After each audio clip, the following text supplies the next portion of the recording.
Hai, salutare tuturor și bine v-am regăsit pe canal. Astăzi o să vă arăt și o să vă explic de ce mi-am pus navigație pe un Volvo XC60 din 2010, care sunt avantajele, care sunt dezavantajele, dacă sunt dezavantaje și, în primul rând, dacă merită pur și simplu să spui o navigație pe o mașină mai veche sau care nu a venit cu navigație sau pe care nu se poate pune navigație. Ei bine, vreau să vă spun că, în principiu, în mare parte, cam pe orice mașină poți pune navigație aftermarket.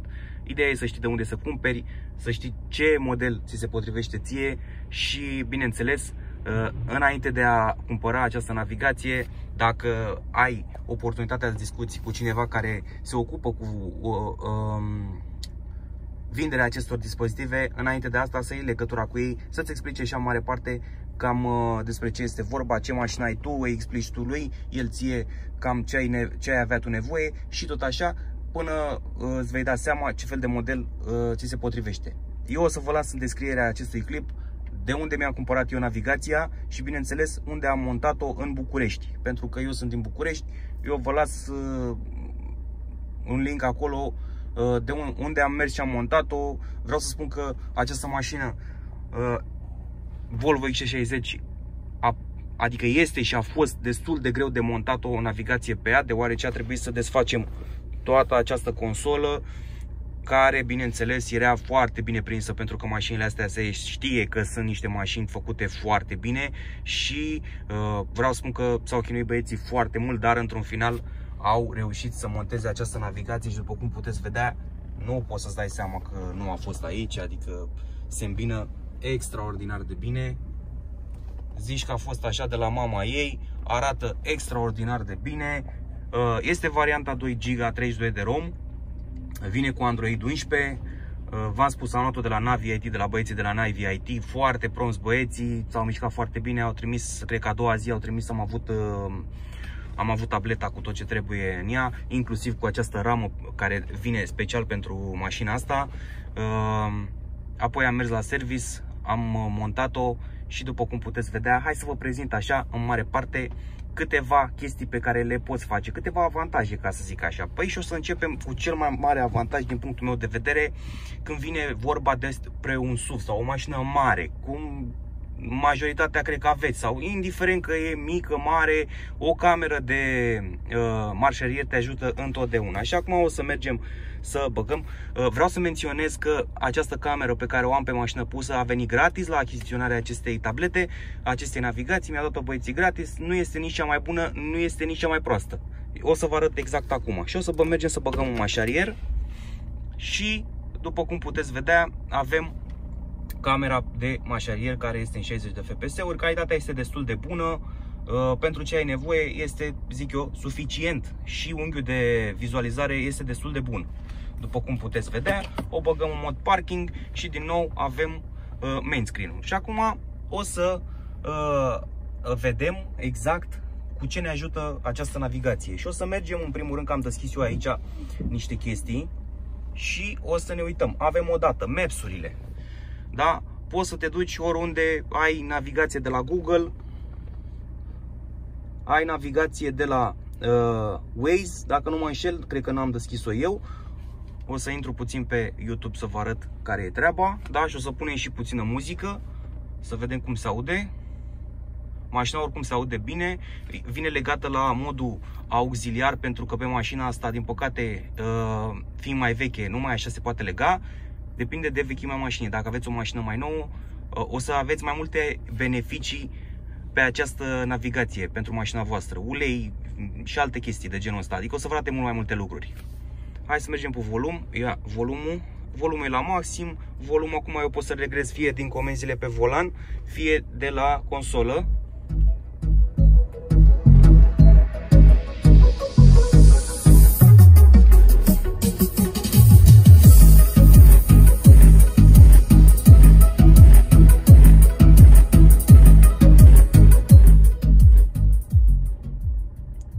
Bineînțeles că avem, pentru orice muzică, avem și o chestie foarte interesantă pe care o să vă arăt imediat, și anume, mergem în meniu și avem efecte de sunet. Și bineînțeles aici ne putem juca cu efectele să audă mai bine muzica. Eu am pus-o pe rog să aude ce mai bine.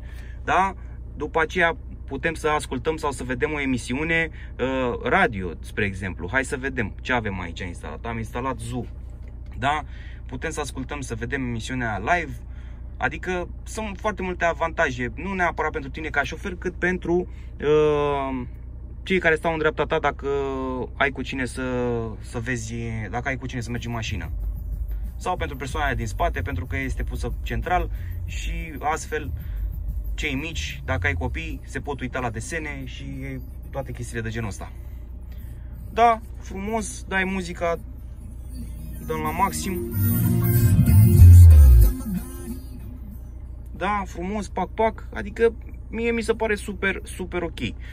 Singura chestie pe care n-am văzut-o momentan și nu mi-am dat eu seama despre ea este faptul că aș vrea să împărțesc zona asta în două, că am înțeles că această tabletă poate face chestia asta, să împart zona în două, pardon, și pe o parte să am Waze-ul și pe o parte să am muzica. Cred că se poate, nu mi-am dat seama încă, o să mai mă joc pe aici, de-abia ieri am instalat-o, nu știu mare lucru. Internetul pe această tabletă îl poți avea prin două metode. Fie faci hotspot pe telefon și te conectezi la tabletă, fie te duci frumos, că ai aici nu știu dacă se vede, că n-am eu aici o lumină foarte bună. Avem un slot SIM și avem un port USB aici. Și poți instala cartelă SIM 4G, 5G, cât vrei tu, să ai internet constant pe tabletă, ți-o încarci după aceea, știi, adică presupun că știi care e treaba. Ideea e că ai posibilitatea asta și te ajută foarte mult. Ce mai vreau să vă arăt, poți să faci mirroring fie pe iOS, fie pe Android, adică poți proiecta imaginea telefonului pe acea tabletă, deși nu văd necesară chestia asta.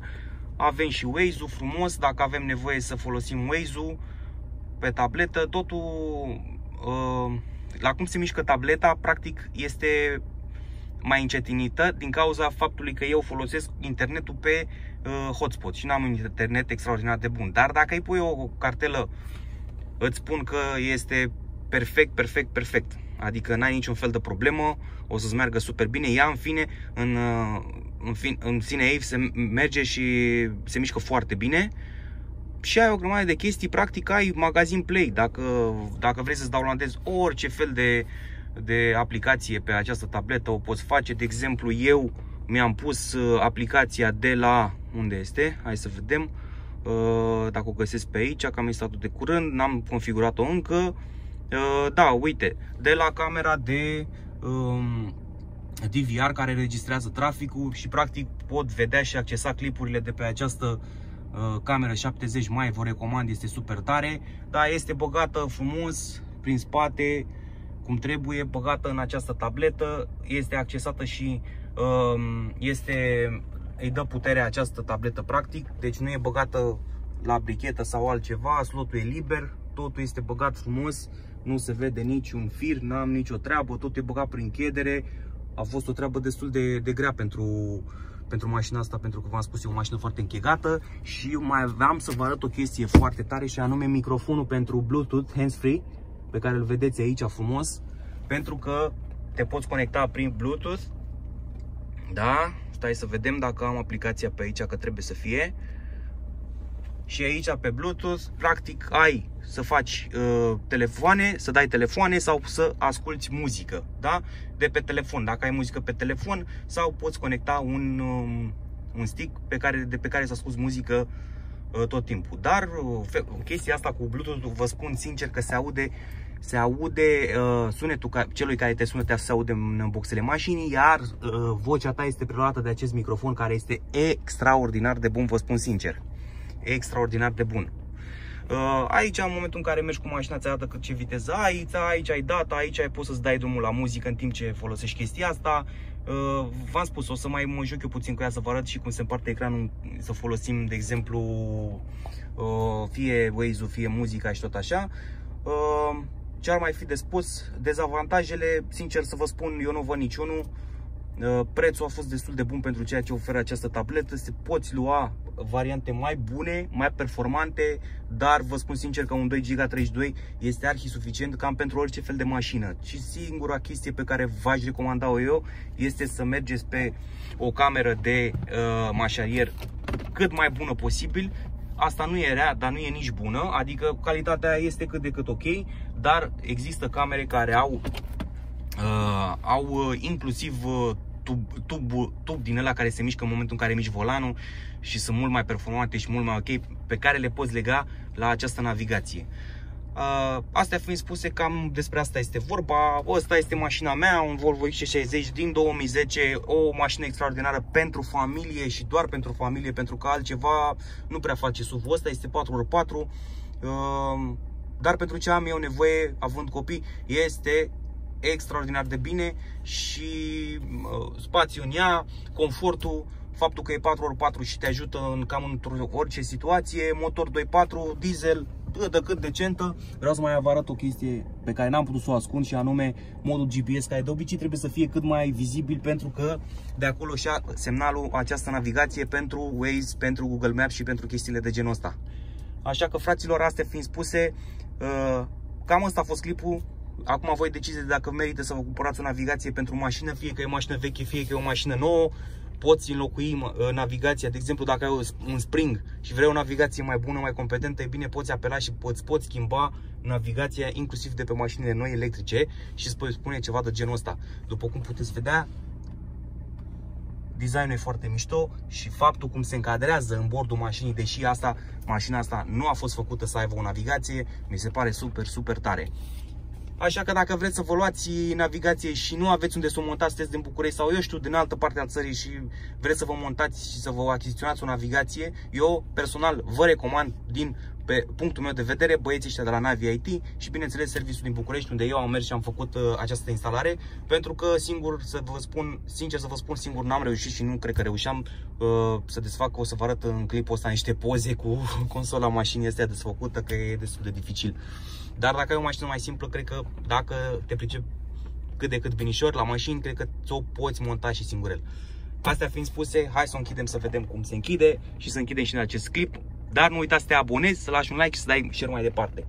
Hai să oprim mașina și după cum puteți vedea, s-a oprit inclusiv tableta și dacă scoatem cheia, în decurs de 2 minute o să închidă inclusiv tableta, inclusiv această cameră care filmează în modul parking. Da? Bun, băieți, astea fiind spuse, fratele vostru vă salută, vă respectă și ne vedem în clipul următor. Ceau les!